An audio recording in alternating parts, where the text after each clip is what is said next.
Unit 4, Principles of Management course. The contents in the Unit 4 include concept of planning, nature and importance of planning, types of plans, process, and limitations of planning. Concept of planning.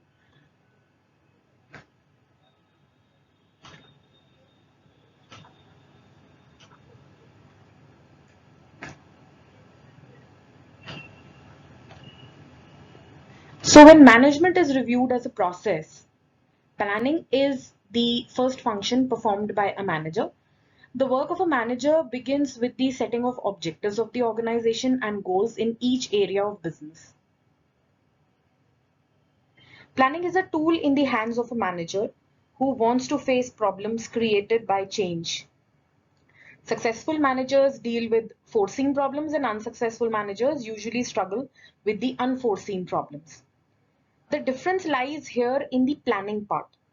Every enterprise which strives to survive and grow and thrive in the marketplace must place heavy emphasis on planning. A planner foresees opportunities and devises ways and means to take advantage from them. There may be cases where little bit planning helps in achieving objectives. This may happen in favorable situations. In a competitive business world, however, every manager cannot wait for favorable circumstances. He has to decide in the face of uncertainties, in the face of crisis. There is no place for guesswork or chance over here.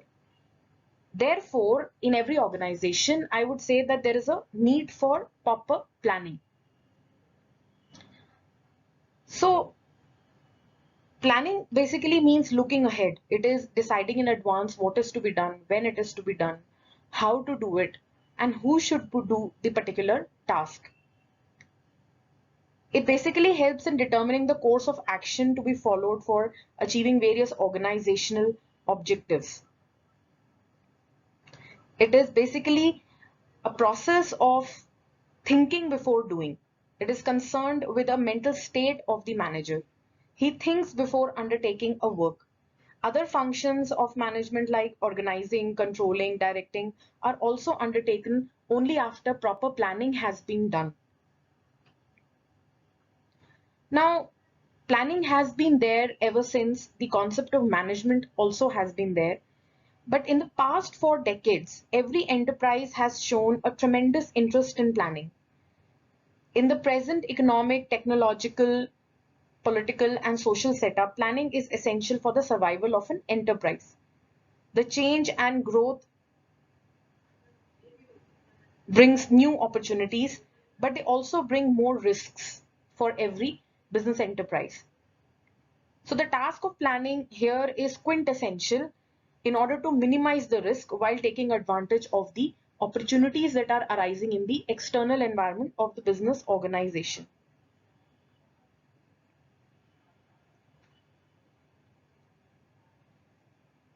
A plan is basically a commitment to a particular course of action. Whereas, when you talk about planning as a term, it is an activity consisting of a process.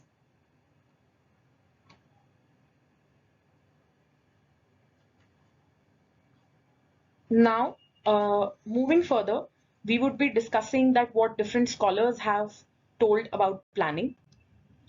So, according to different scholars, uh, planning definitions have been different, right? Say, according to A. Allen, management planning involves the development of forecasts, objectives, policies, programs, procedures, schedules, and budgets. Allen also said that planning is essentially deciding about future, the ways and means required to achieve organizational goals from the heart of planning or the essential part of planning. According to Alfred and Beatty, planning is a process in which decisions are taken in advance. The pros and cons of the decisions and their implications in the future are discussed beforehand. A wrong decision may create difficulties for the management and may result in financial losses as well. There have been different other definitions also of planning. in this case. For example, according to J.R. Terry, planning is the selecting and relating of facts and then making and using of assumptions regarding the future in the visualization and formulation of proposed activities believed necessary to achieve the desired results. According to George B. Galloway, it is organized foresight plus corrective hindsight. Conceived as a process, planning embraces a series of steps. First, the determination of objectives to be sought, researching about a problem and forecasting of information. Third, the discovery of alternative solutions. Fourth, evaluation of alternatives. Fifth, choosing between the different alternative courses of actions based on certain criterions which may be important to the organization and also based on the limiting factors of the organization. And last but not the least, the detailed execution of the chosen alternative as plan of action.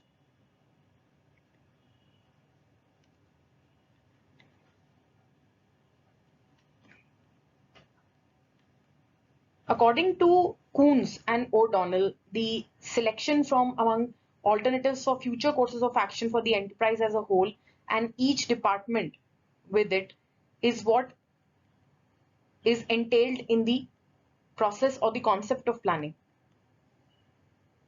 Although the exact future can seldom be predicted and factors beyond control may interfere with the best laid plans, unless there is planning, events are left to chance. Therefore, one way or the other, managers have to involve in the activity of planning. So planning is basically an intellectually demanding process and it requires selection of course of action.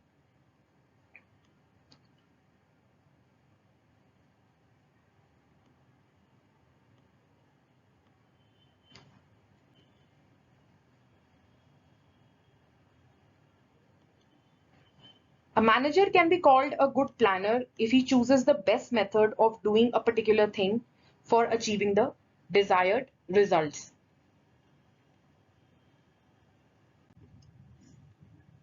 Now we come to the nature of planning. So the first thing is that planning is goal oriented. Every plan must contribute in some positive way towards the accomplishment of group objectives. Planning has no meaning without being related to some kind of goals.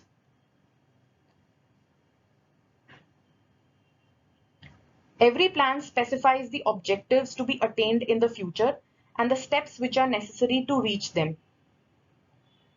Plans forecast which actions will tend towards the ultimate objective. Managerial planning seeks to achieve a consistent coordinated structure of operations focused on desired ends. Secondly, primacy of planning. Planning is the first of the managerial functions. It precedes all the other managerial functions. It is the most basic of all the management functions. Since managerial operations in organizing, staffing, leading and directing and controlling are designed to support the accomplishment of the enterprise objectives, planning logically precedes the execution of all the other managerial functions. The next is the pervasiveness of planning. This basically means that planning is found at all levels of management. Top management looks for strategic planning, middle management is in charge of administrative planning, lower management has to concentrate on the operational aspects in the organization. So it involves itself in the operational planning.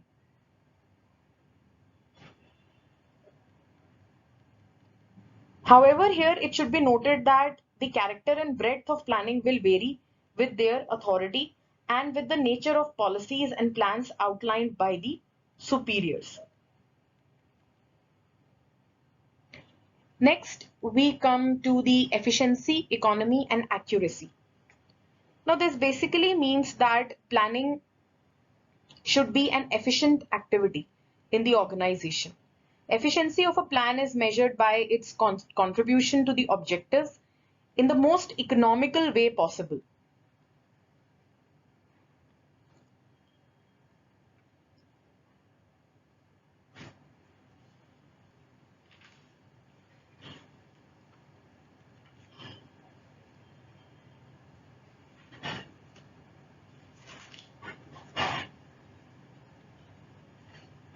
Planning involves a lot of mental exercise, which is directed towards achieving efficient operation in the enterprise.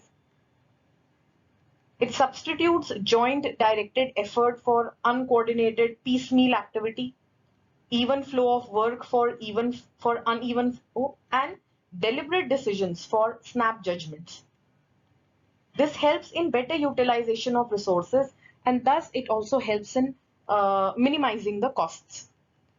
More so, it should be noted that planning also focuses on accuracy as much as possible.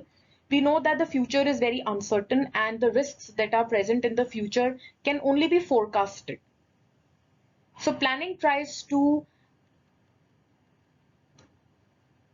make as accurate forecasts as possible, which requires a lot of skill, intellectual ability on part of the managers to be accurate in their forecasts, to be more calculated in the risks that they are taking so that the organizational resources do not become a waste. Next is the limiting factors. Now, this is also a very important part of planning. A planner must recognize the limiting factors, that is money, manpower, etc., and formulate the plans in the light of these critical factors.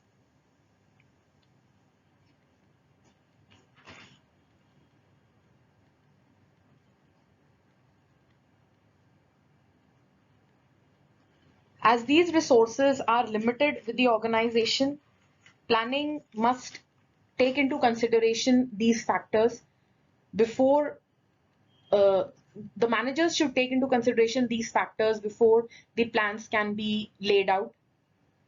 And optimum utilization of these resources would also help in achieving the organizational objectives in a more efficient and effective manner.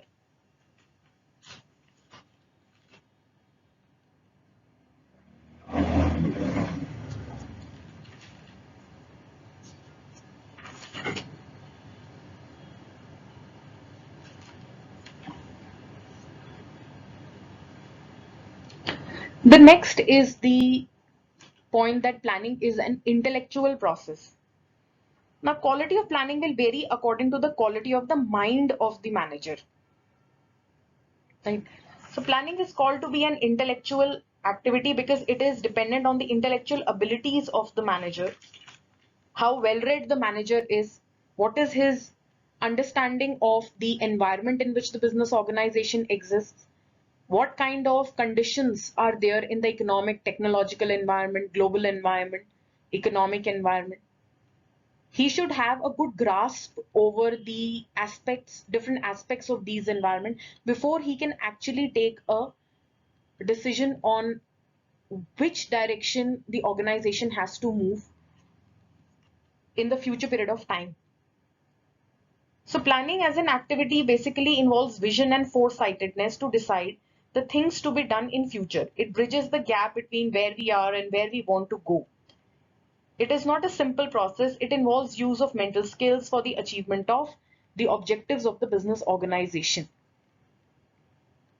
Last, we come to the fact that planning is a flexible function.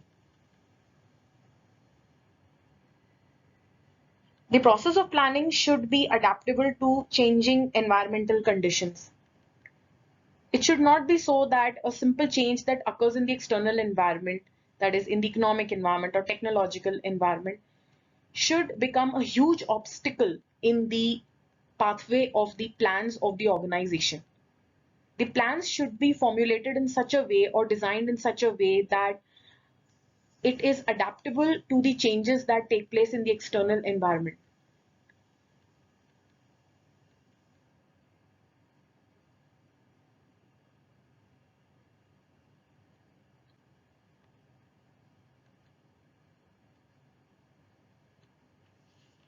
Rigidity of plans will result in nothing but wasteful activity and wasteful resources in the organization, and the organizational objectives not being achieved within the time frame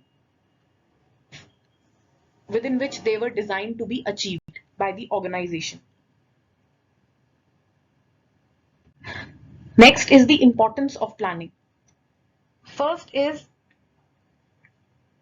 that as a managerial function, planning may be important because it is required to manage by objectives. All activities of an organization are designed to achieve certain specified objectives, whether it is profitability or it is productivity or it is efficiency and effectiveness in the organization, enhancing the quality of operations in the organization, or it is merely the survival, or it is the growth and expansion of the organization, any kind of objective it could be. However, planning makes the objectives more concrete also by focusing attention on them.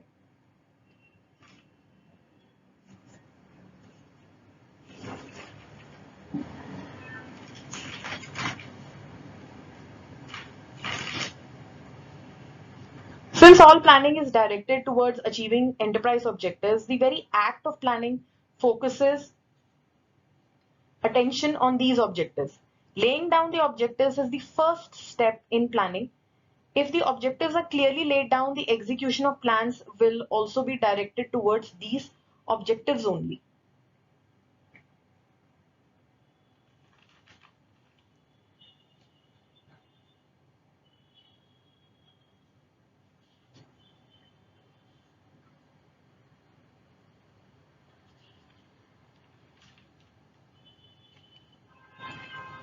Secondly, to offset uncertainty and change. Now, planning is also important because future is full of uncertainties and changes. Planning foresees the future and makes the necessary provisions for it. Planning helps in reducing uncertainties of future because it involves anticipation of future events. Effective planning is the result of deliberate thinking based on facts and figures. It involves forecasting.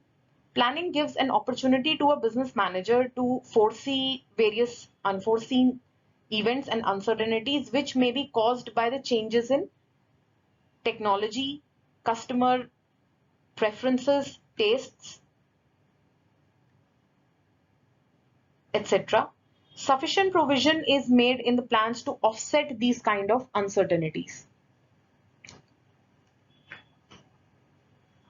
Third, planning is important to secure economy in operation. Planning involves the selection of most profitable course of action that would lead to the best result at the minimum cost.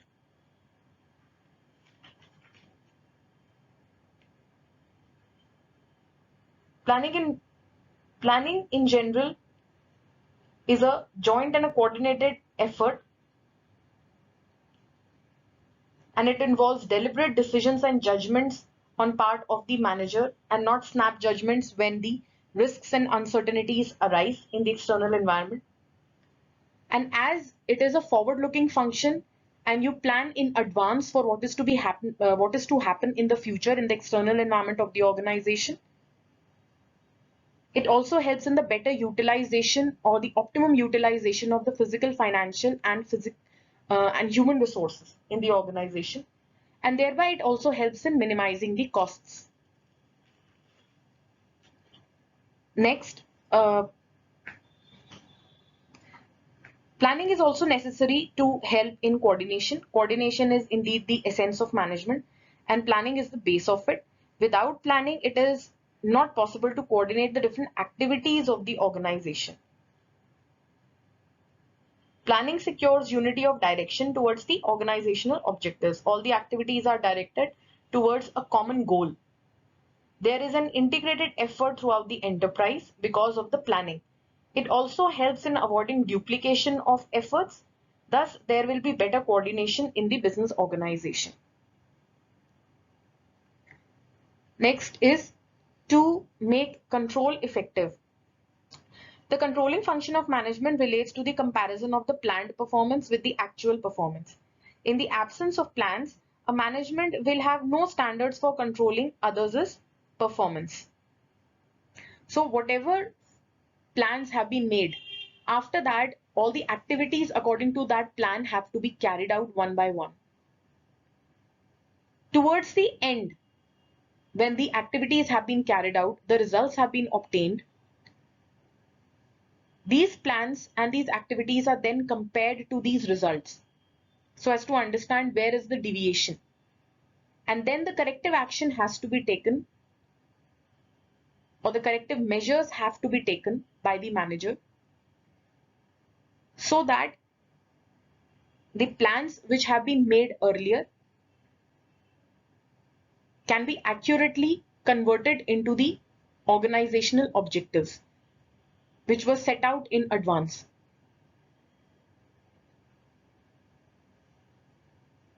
Last but not the least, planning is also important to increase organizational effectiveness. Mere efficiency in the organization is not important. It should also lead to productivity and effectiveness. Planning enables the manager to measure the organizational effectiveness in the context of stated objectives and take further actions in this direction.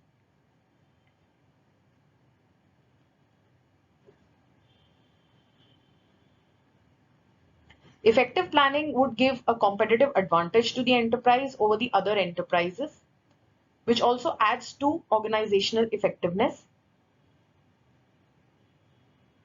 Planning may involve expansion of capacity, changes in work methods, changes in quality, anticipation of the tastes and preferences of the customers, how they are changing, and technological changes, and accordingly planning internally within the organization that how the activities are changing,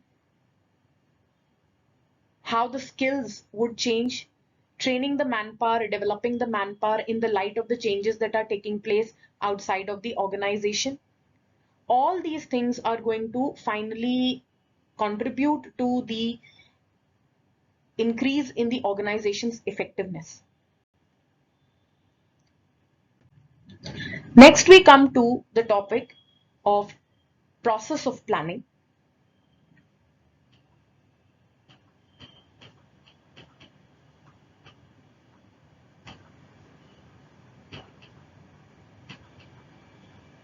The first here is the analysis of external environment. The external environment covers uncontrollable and unpredictable factors such as technology, market, socio-economic climate, political conditions, etc., within which our plans will have to operate. So first and foremost, in every organization, managers at all levels have to look into and analyze the external environment of the business organization to understand that what kind of changes are taking place in the external environment, what kind of policies are being framed in the economic environment, the technological environment.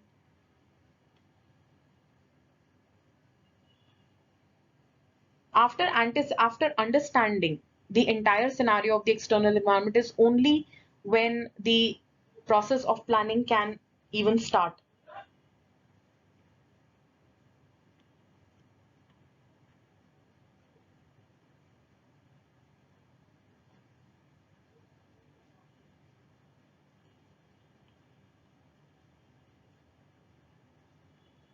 Second is the analysis of internal environment.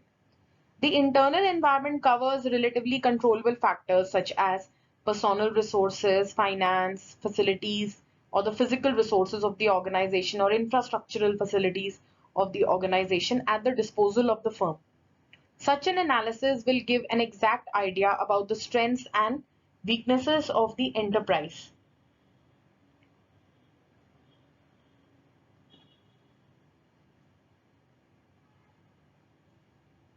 Next is the determination of objectives. Now, planning is an intellectual process, as it has already been discussed, which an executive carries and before he does any job with the help of other people. But while planning is being carried out by the manager, the question that actually arises in front of the manager is that what is the objective of doing that job. So the first step in planning is the determination of objectives. Objectives provide direction to various activities in the enterprise. Planning has no utility if it is not related to certain objectives. The establishment of objectives can at times be more important than the objectives themselves, since their establishment emphasizes how various people and units will fit into the overall organizational framework. The formalization of this process can also be used to motivate individuals to achieve objectives which they have helped to establish. Objectives clarify the tasks which are to be accomplished. Overall objectives define what is to be accomplished in general terms. The derivative objectives, which are framed out of the overall objectives, focus on more details. That is, what is to be accomplished, where action is to take place, who is to perform the action, how it is to be undertaken, and when it is to be accomplished. Next is forecasting.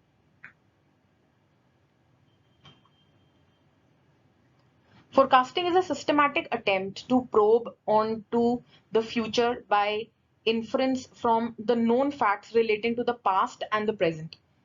Intelligent forecasting or intellectual forecasting is essential for planning. The management should have no stone unturned in reducing the element of guesswork in preparing forecasts by collecting relevant data using the scientific techniques of analysis. Sufficient information must be collected in order to make the plans and sub-plans. Necessary information can include critical assessment of the current state of the organization together with a forward look at the environment that is anticipated. The collection and forecasting of information should be done in terms of the internal and external environment of the organization. The assessment of external environment should include consideration of competition now and in the future. The assessment of internal environment may consider the strong and weak points of the organization. Collection of information and making forecasts serves as an important basis for the planning function.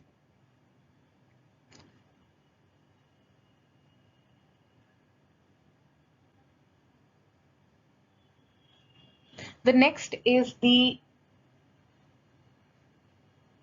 development of planning premises.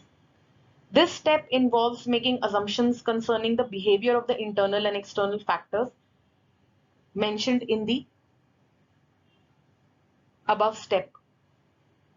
It is essential to identify the assumptions on which the plans will be based. Assumptions denote the expected environment in the future and are known as planning premises. Again, forecasting is important in premising. It helps in making realistic assumptions about sales, costs, prices, products, technological developments, etc. in the future. The assumptions along with the future forecasts provide a basis for the plans. Since future environment is so complex and uncertain, it would not be realistic to make assumptions in great details about every environmental factor. It is advisable to limit premising to the factors which are critical or strategic to the planning process. The next step is determining alternative course of action.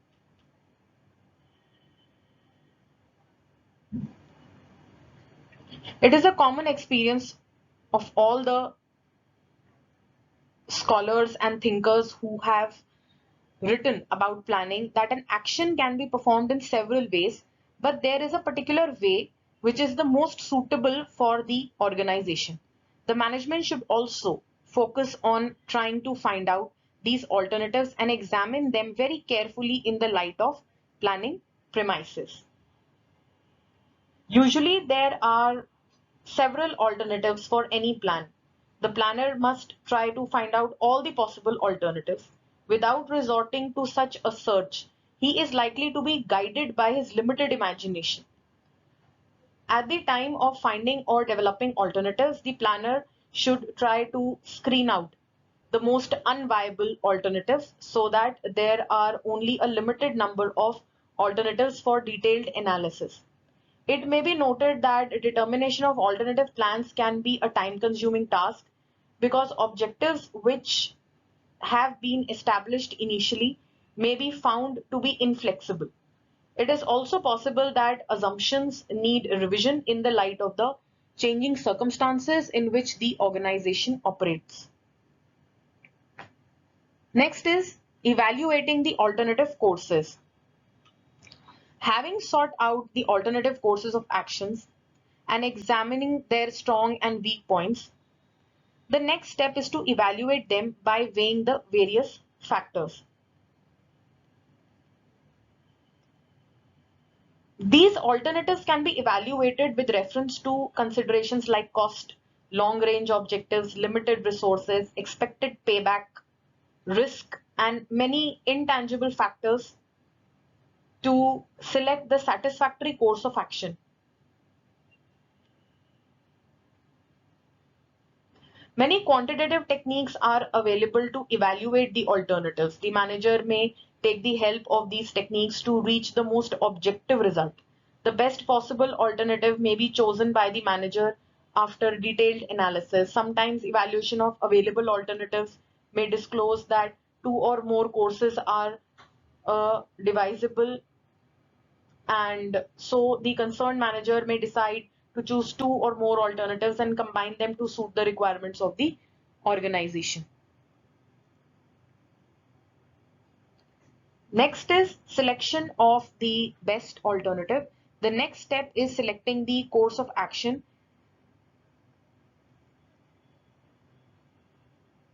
is the point at which the plan is adopted.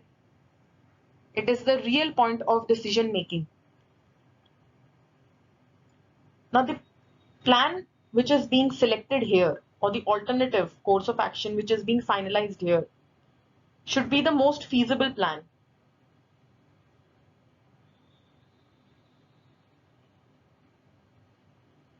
Next is the establishment of the sequence of activities. After the best program is decided upon, the next task is to work out the details and formulate the steps or derivative plans in a proper sequence, that how the selected alternative course of action or the selected plan will be carried out in the organization, what would be the steps in carrying it out and making it a reality in the organization. Next is the formulation of action programs. There are three important constituents of an action plan: the time limit of performance, the allocation of tasks to the individual employees, and last but not the least, the timetable or schedule of work so that the functional objectives are achieved within the predetermined period.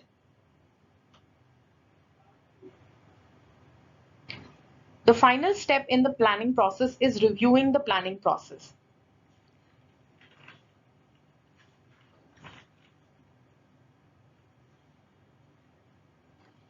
Through feedback mechanism, an attempt is made here by the management to secure that which was originally planned. To do this, we have to compare the actual performance with the plan, and then we have to take necessary corrective action to ensure that the actual performance is as per the plan. In the light of this information, managers may also try to understand that, where have they failed in the process of planning? What were the positive and the negative aspects of the entire planning activity in the organization?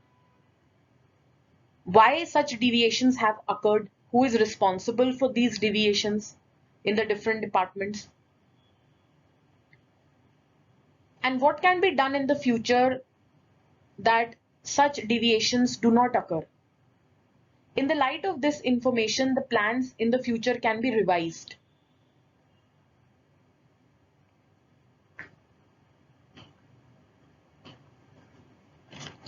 Now we go to the next topic, that is types of plans.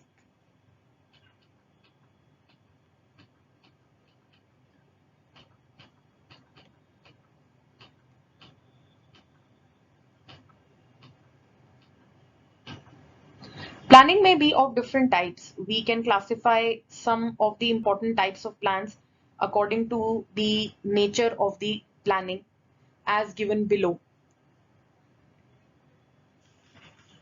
Now, on the basis of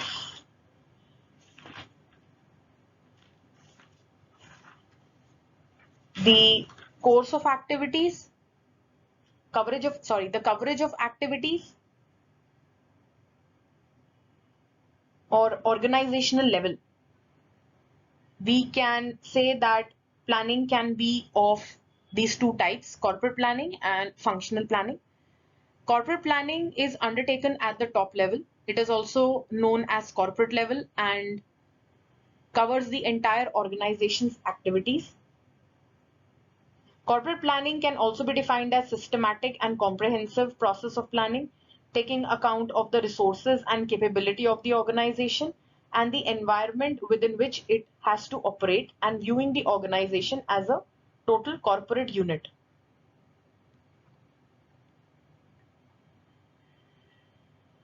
Corporate planning provides for future contingencies and attempts to match the organization's resources with the opportunities and threats in the external environment.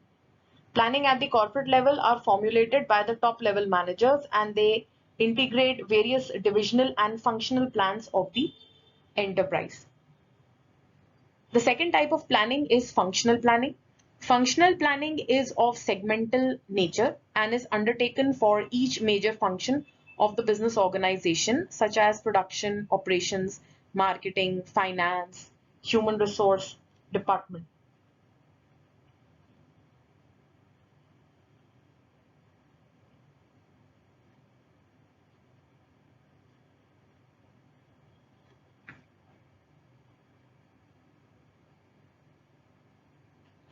At the second level, functional planning is undertaken for sub-functions within each major function. For example, marketing planning is undertaken at the level of marketing department, and to put marketing plan in action, planning at sub-functions of marketing like sales, product promotion, marketing research, etc. is undertaken. A basic feature of functional planning is that it is derived out of corporate planning and therefore it should contribute to the latter. The contribution is achieved by integrating and coordinating the functional planning with corporate planning.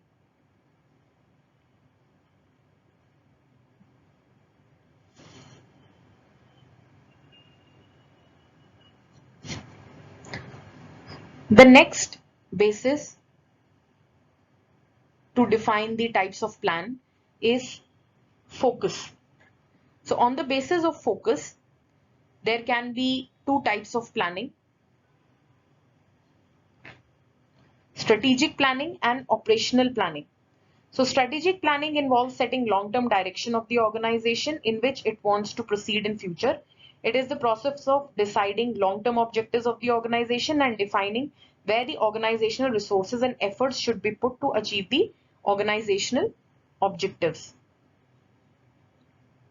Strategic planning deals with strategic issues like type of business to be undertaken, diversification of business into new lines, types of products to be offered, and so on and so forth. This way, strategic planning encompasses all the functional areas of the business and is effected within the existing and long-term framework of the environmental factors. Strategic planning also involves rigorous analysis of various environmental factors to relate the organization to its environment. A strategy here may represent the general direction of the organizational efforts. It is the way in which management chooses to utilize the organization's resources to reach its objectives. It involves multilateral relationships among the organization, its resources, and environment. Strategic plans are made by the top management of the firm after taking into account the strengths and weaknesses of the firm and the opportunities and threats in the external environment. The next is the operational planning. Operational planning is also known as tactical planning. It is the process of deciding the most effective use of the resources already allocated through strategic planning and to develop a control mechanism to ensure effective implementation of the actions so that organizational objectives are achieved. Usually, operational planning covers 1 year or so. It aims at sustaining the organization in its production or generation and distribution of current goods and services to the existing markets.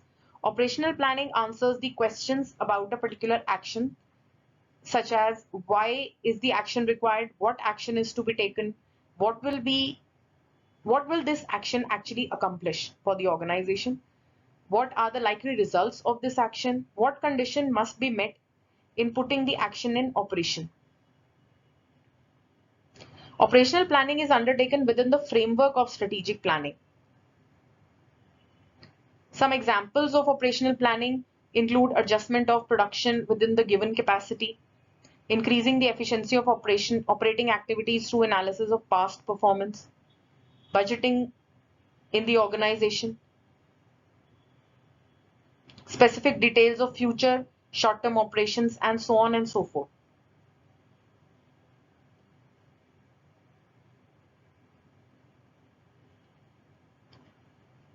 It lays down programs, budgets, projects, policies, procedures, rules, etc.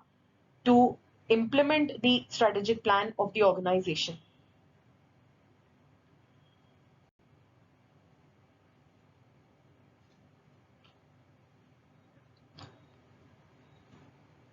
Moving further, on the basis of the time period involved,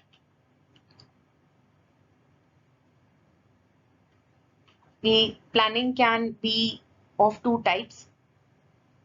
First is the long-term planning and second is the short-term planning. So long-term planning is of strategic nature and it involves more than 1 year period.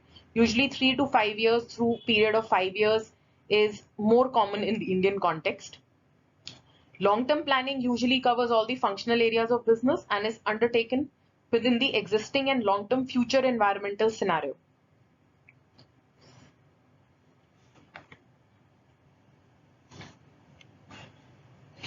In the long-term planning process, high emphasis is placed on analysis of environmental factors. Sometimes basic changes in the organization, like change in the mission of the organization, some changes taking place in the organization structure, etc., become the significant factor for long-term planning.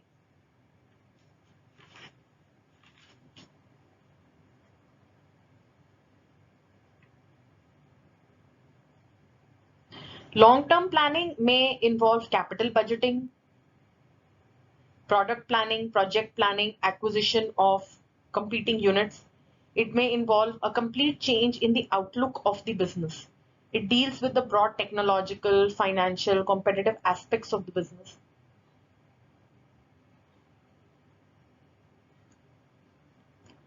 The success of the long-term planning will be determined by the ability of the organization to predict and deal with the uncertain environment. Second is the short-term planning. Short-term planning usually covers 1 year. It basically aims at making effective use of organizational resources, that is physical, financial, and human resources. And short-term planning directly and immediately affects functional areas such as production, finance, and marketing.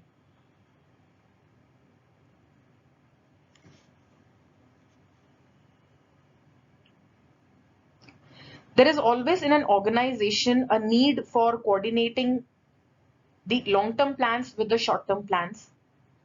While preparing the short-term plans, the managers should consider that they are contributing to the long-term plans of the organization and are not deviating from these long-term plans.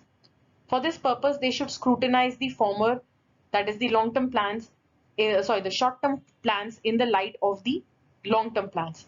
People at comparatively lower levels should also be made aware of this fact that the organization's short-term plans are moving in the direction of achievement of the long-term plans of the organization. Sometimes the short-term plans do not contribute to the long-term plans, though they may contribute to achieving immediate organizational objectives. For example, cutting cost of research and development to show high profitability. This type of problem may be overcome by coordinating the short-term plan and the long-term plan. Now, there is a difference between the strategic planning and the operational planning, which has been discussed earlier. The major differences occur between the two types of plannings on the basis of the range of choice.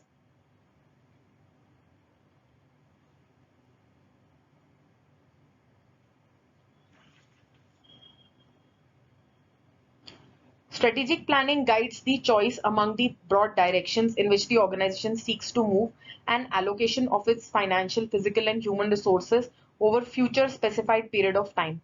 Operational planning, on the other hand, focuses on the ways and means in which each of the individual functions may be programmed so that progress may be made towards the attainment of organizational objectives.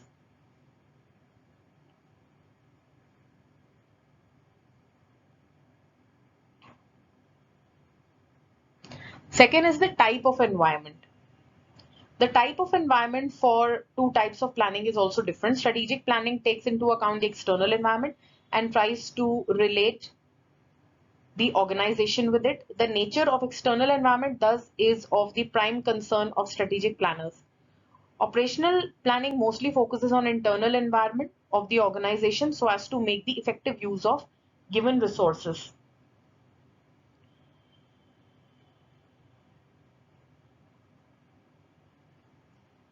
Next is the focus.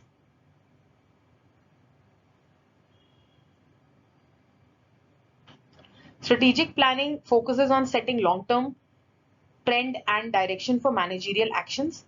Focus of operational planning, however, is on making effective use of organizational resources allocated by strategic planning process. Next is the sequence of formulation. Strategic planning always precedes the operational planning, and the latter is primarily concerned with the implementation of the former. Therefore, operational planning is based on strategic planning. Next is the level of formulation. Strategic planning is formulated by the top management with the support of specified planning staff in the organization. At this level, managers can take an overview of the organization and have necessary capability to relate the organization with its external environment. Operational planning is usually spread over a wide range within the organization itself and is generally performed by operating managers with the help of the subordinate staff.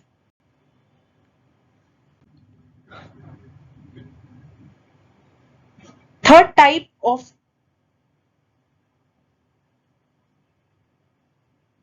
Now, apart from this, plans can also be classified as formal and informal planning, specific and routine plans, long range and short range plan.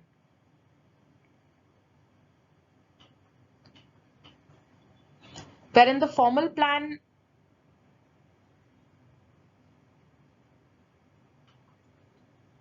if we talk about, then more thinking by managers would be involved in the informal planning. When an informal plan is finalized and prepared for implementation, it is considered to be a formal plan. Various types of planning can be constituted in the formal nature. They are carried out on systematically by the management. They specify in black and white the specific goals and the steps to be achieved by them. They also facilitate the installation of internal control systems. On the other hand, informal planning is mere thinking by some individuals which may become the basis for formal planning in future, as already told.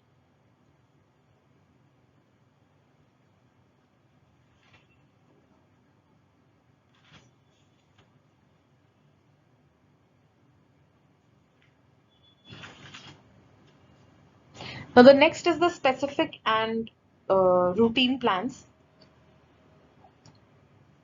The plans which are made with a specific objective in mind are called as the specific plans in the organization. If any contingency arises in the organization, if any particular situation arises in the organization, if any particular situation which was not anticipated or foreseen by the managers arises in the external environment, such as competitor move, then specific plans have to be designed by the manager in order to mitigate or such risks, or in order to deal with such contingencies. When we come to the routine plans, day-to-day normal activities require some type of regular planning. This is called as the routine planning, which directs the day-to-day activities of the subordinate staff in the organization.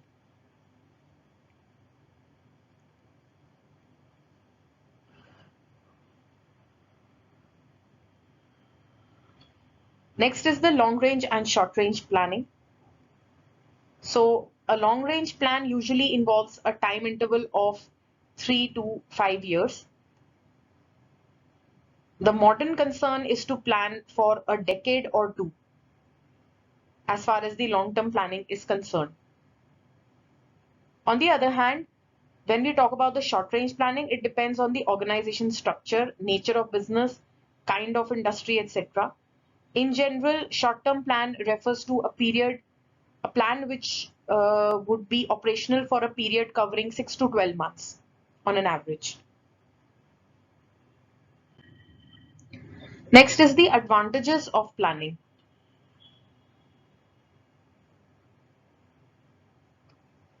So the first is that all efforts are directed in planning towards the desired objectives or results which are to be achieved by the organization.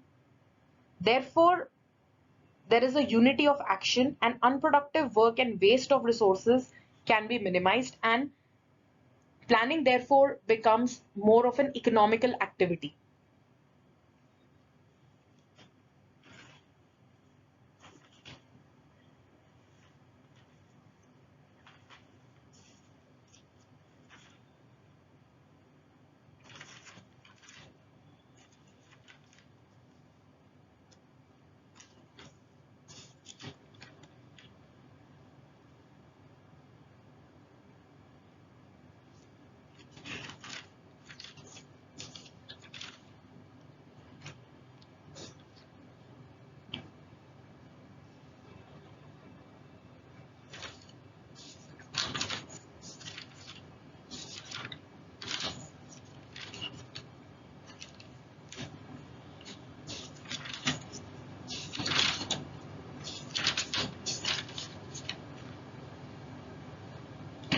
Secondly, planning enables a company to remain competitive with other rivals in the industry.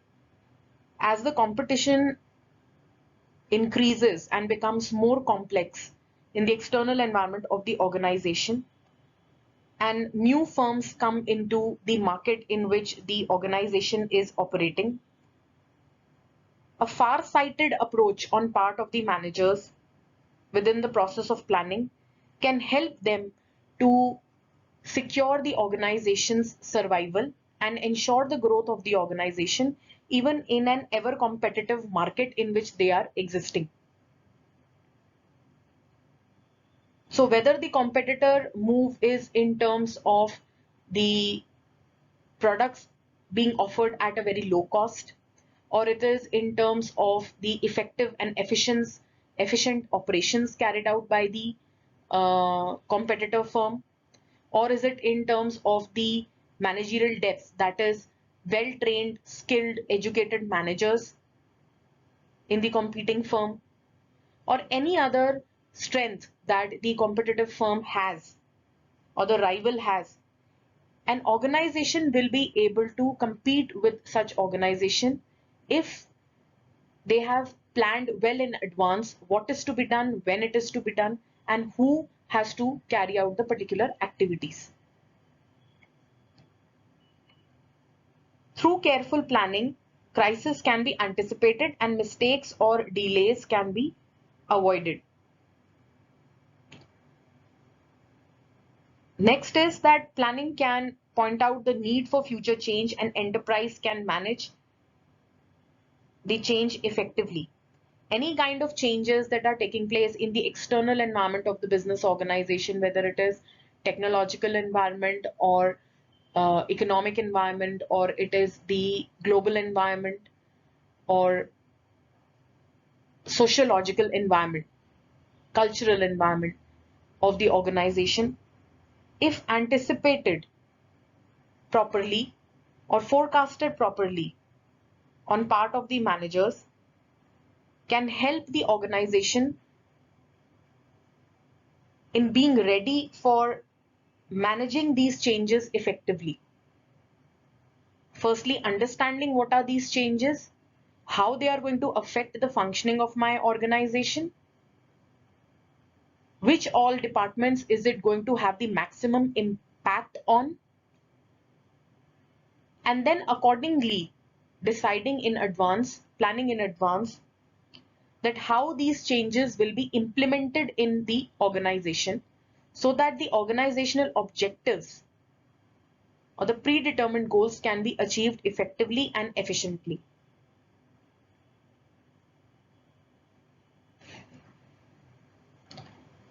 Next, planning enables the systematic and thorough investigation of alternative solutions to a problem. So the alternatives which has been researched or developed by the manager, out of which the best course of action or the final plan has to be chosen, has to be through a very systematic, scientific, well-researched, thorough investigation process.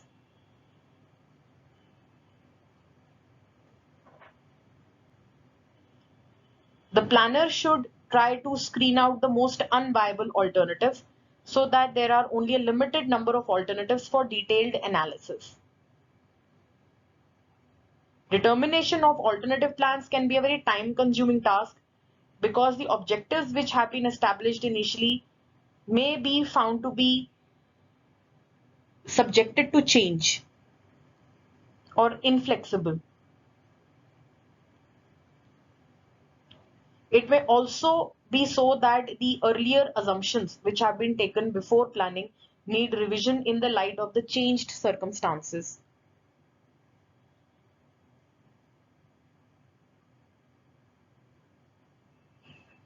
So a thorough investigation for finding out the alternative solutions to a problem is very important.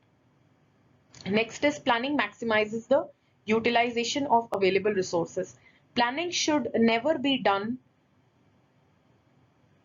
without considering what and how much amount of resources the organization has. The nature of these resources should also be taken into consideration, such as the number of human resource, that is the head count, as well as the quality of the human resource in terms of skills, in terms of education, in terms of training and development of these resources. And when it comes to financial resources, the budgets and the limitations that the organization has needs to be figured out well in advance. And then the planning should be done in the light of the availability of these resources. Then only it will be called as a foolproof planning. Planning enables management to relate the whole enterprise to its complex environment, as it has been discussed within this lesson earlier also, that planning would attach the organization to its complex environment. It would see the environment in the light of the changes that are taking place in the external environment and thereby changing the internal environment accordingly.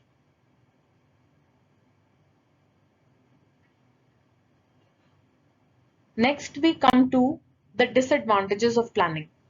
The environment is unpredictable. The major problem in the planning exercise is that the external environment is unpredictable.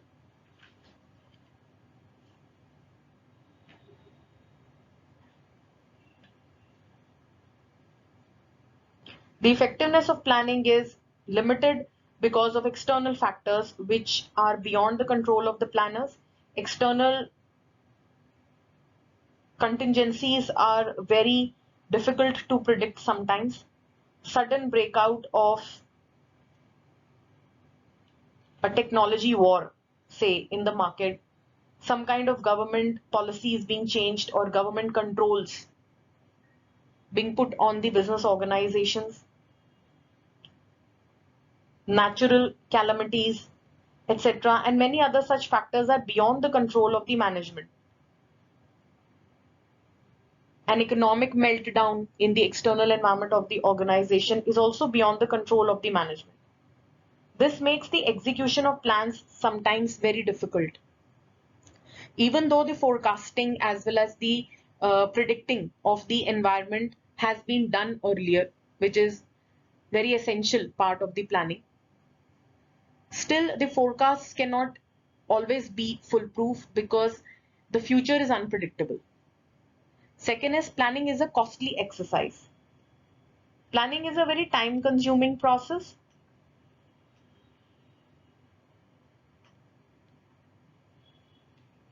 And it is also an expensive process. And therefore it may also delay the action in certain cases. If sufficient time is not given by managers to planning process, the plans produced may prove to be unrealistic. Similarly, planning involves costs of gathering, analyzing information, evaluation of various alternative courses of action.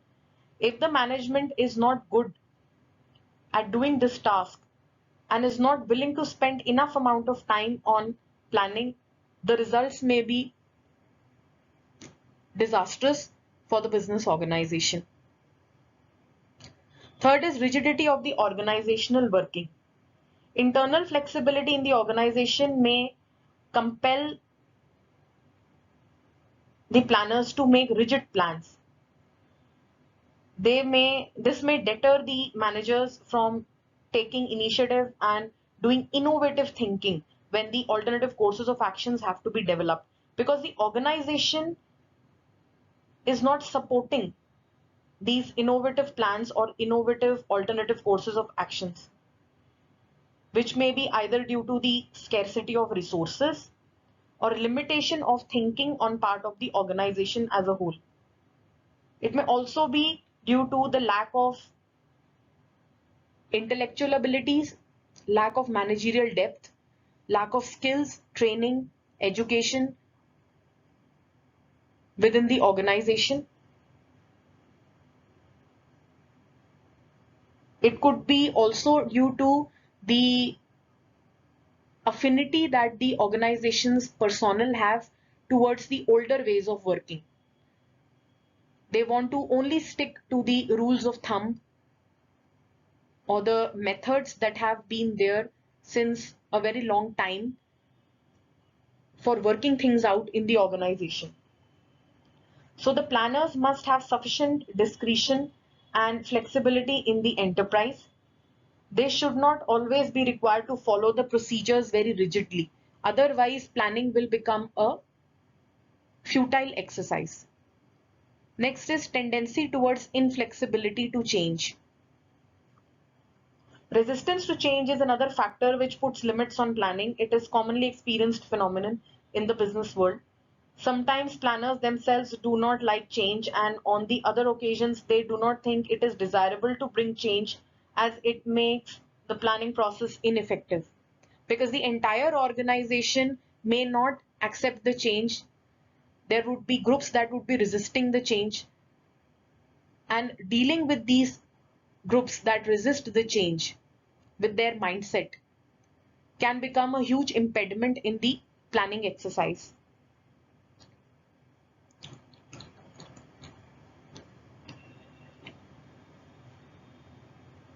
Planning may also encourage a false sense of security against risk or uncertainty. Again, as the future is unpredictable, no one can say that 100% I know what is the future, because planning it involves business forecasting. It basically involves taking calculated risk.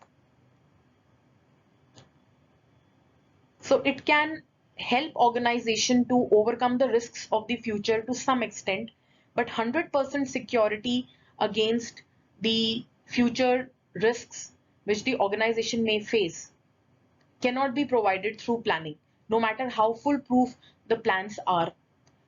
However, as the organization grows in its business, grows in the number of years that it has been existing in the market, there is a sense in the managers that which plans can work out and which plans would not work out.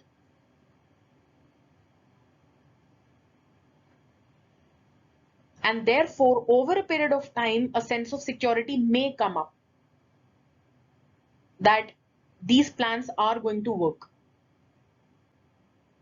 However, if the organization is very new in the market, or a few years have only passed since the organization came into existence, one cannot say that it is 100% secured against the future.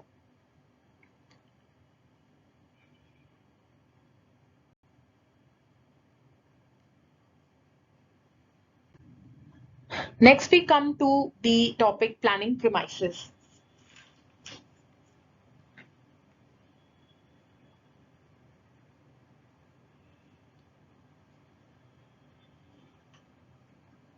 Now, planning premises are those basic assumptions upon which the process of planning proceeds.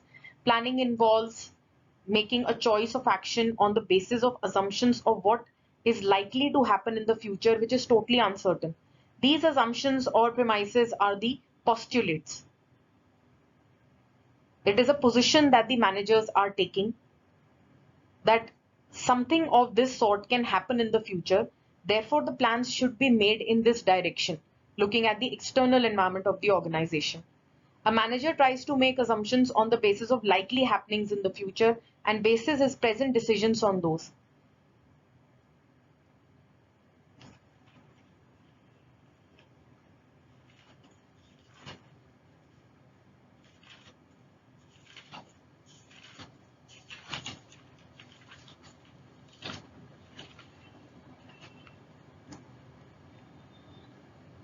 So planning premises constitute the framework within which planning is done.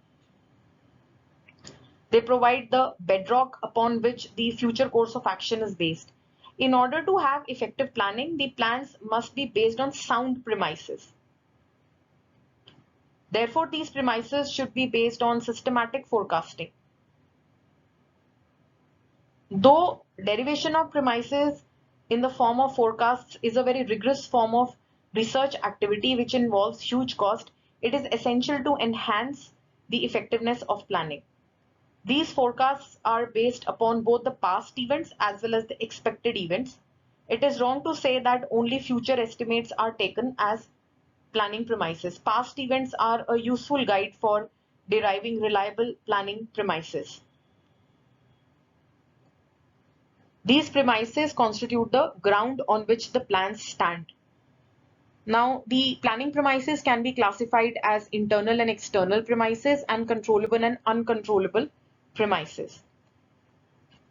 In the first category, internal premises are those factors which exist within the firm or which belong to the firm's own climate. These premises are commitments for resources, sources of raw materials and other equipment, sales forecast, basic policies and programs, availability and competence of management and other personnel.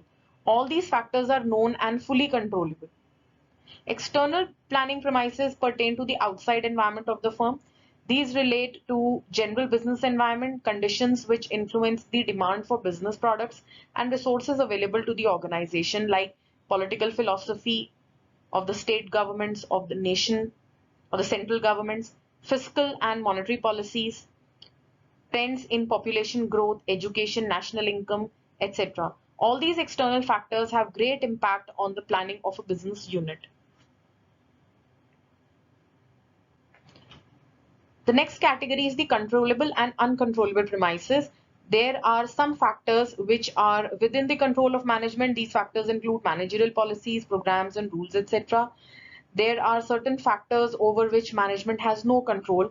Such factors include strikes, wars, natural calamities, new inventions, technological breakthrough, groundbreaking research in the area of the business in which the organization is engaged. All these factors have a bearing on the planning of an organization. There are some factors over which management has some kind of control. These are called semi-controllable factors. Such factors may be efficiency of workers, the pricing policy followed for the services and products of the organization, marketing efforts of the organization, other different kinds of programs run in the different departments of the organization, etc. Management does not have full control over the external factors, but within the environment, the factors that exist, the management does have an appropriate control over.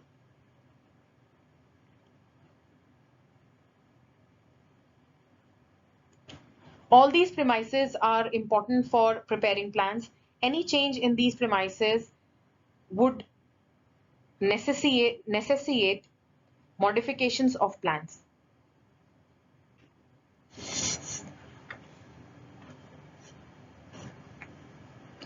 So with this, we come to the end of this unit.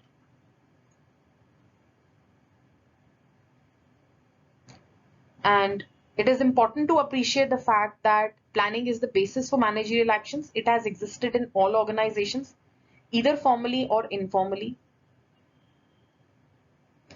However, it has been emphasized in 1990s with the process of liberalization of the Indian economy. With increased competition, more and more organizations are undertaking strategic planning approach. In fact, many companies have established separate corporate planning divisions or cells to provide aid or help in arriving at strategic decisions for the business organization.